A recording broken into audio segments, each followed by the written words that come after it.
This is Barbados, the easternmost island in the Caribbean. And unlike other islands, it is essentially of coral formation and non-volcanic. Barbados can be described as somewhat pear-shaped, measuring 14 miles by 21.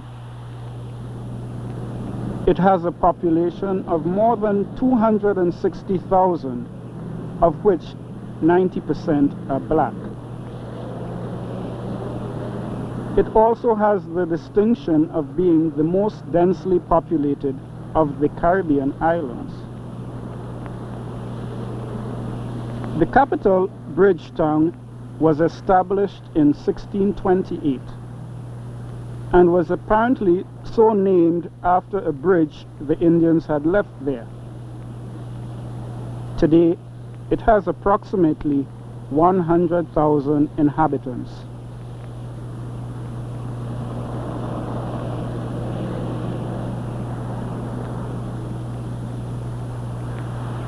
Tourism is the major industry and provides the greatest source of foreign currency. It also offers the vacationer a fantasy world of sun, fun, and surf.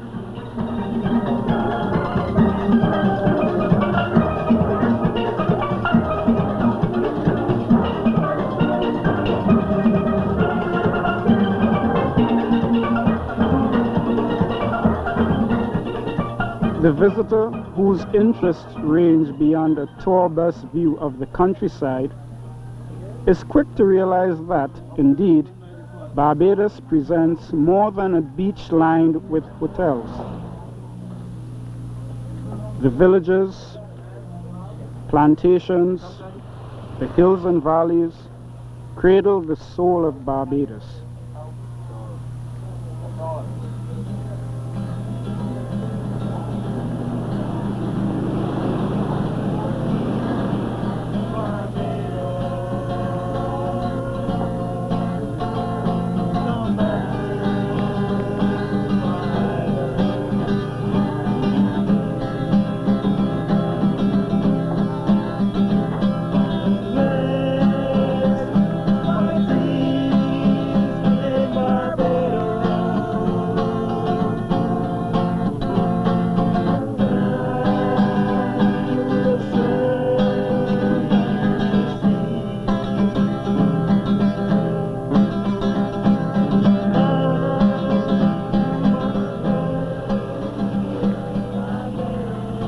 Time has begun to blur the colonial past, but has not eroded the importance of one thing: sugarcane.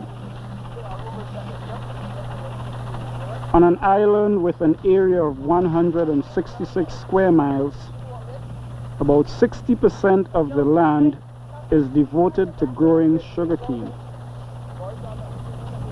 It is estimated that 12% of the population depends directly or indirectly on the sugar industry for its livelihood.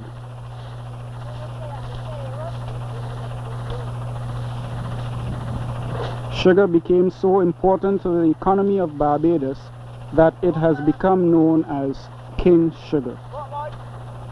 Ironically, it made some men extremely wealthy, yet thrust others into slavery.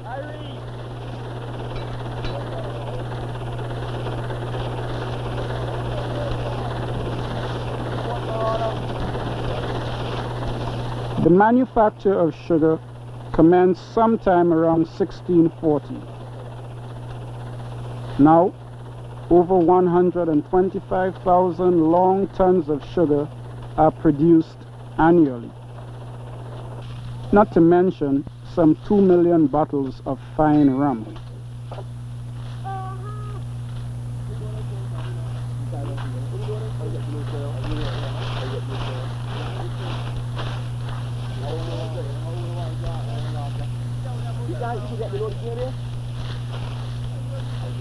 Cane cutters are a familiar sight throughout the cane fields of Barbados.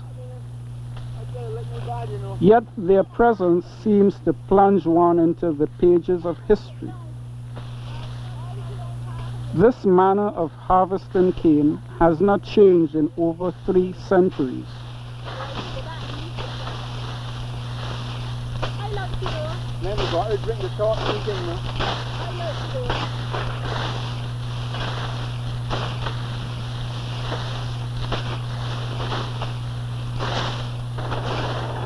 Modern technology is making significant inroads, but a totally mechanized industry is costly, and mechanical breakdowns create delays which add considerably to production costs. Moreover, machines cannot be used in extremely hilly country.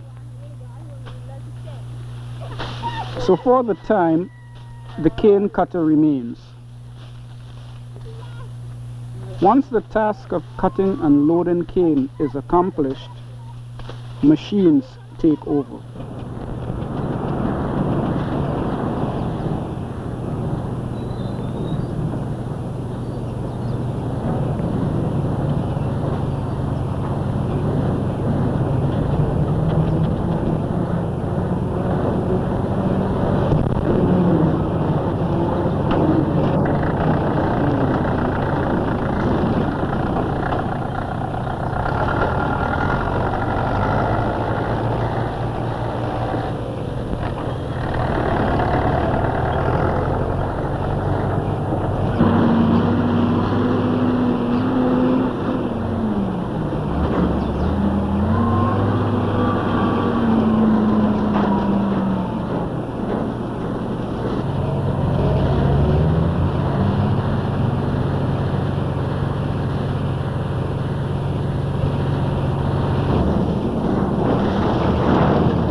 In the initial stage, the cane is crushed, then further reduced by a series of rotating knives or choppers.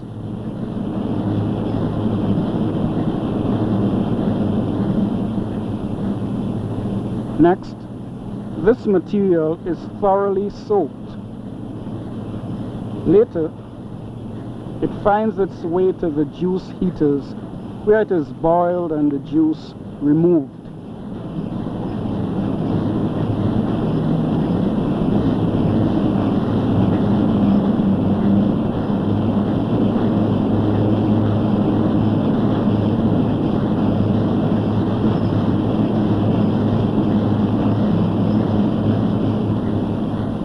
Cane pith with the juice completely removed is called the gas.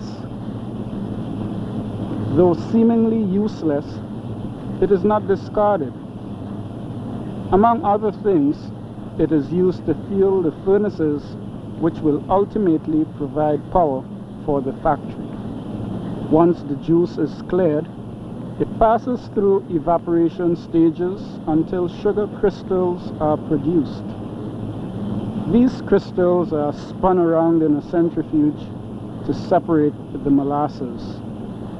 The molasses is sent to distilleries to produce rum. The end result is yellow crystals, or sugar containing a sucrose content of 65 to 96%. At this stage, it is ready for the table and world markets.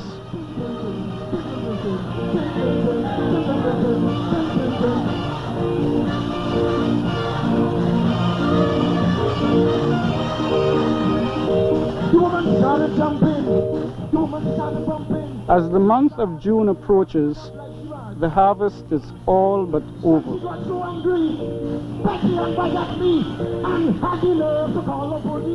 Traditionally, it was a time for plantation communities to celebrate.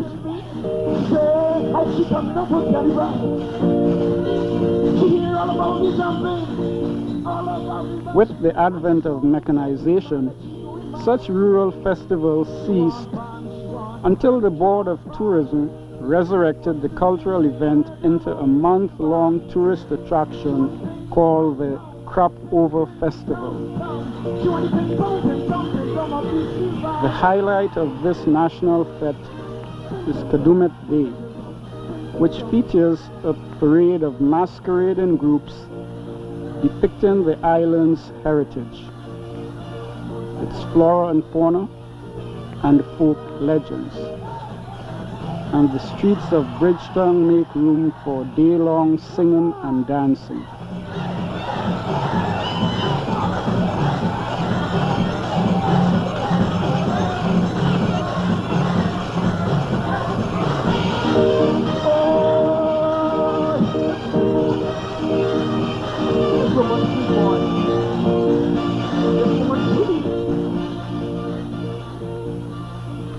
For over 340 years, Barbados has wagered its livelihood on a commodity called sugar.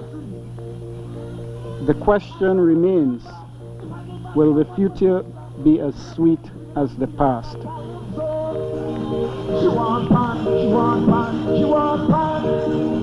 She want sweet, sweet rhythm of the silver.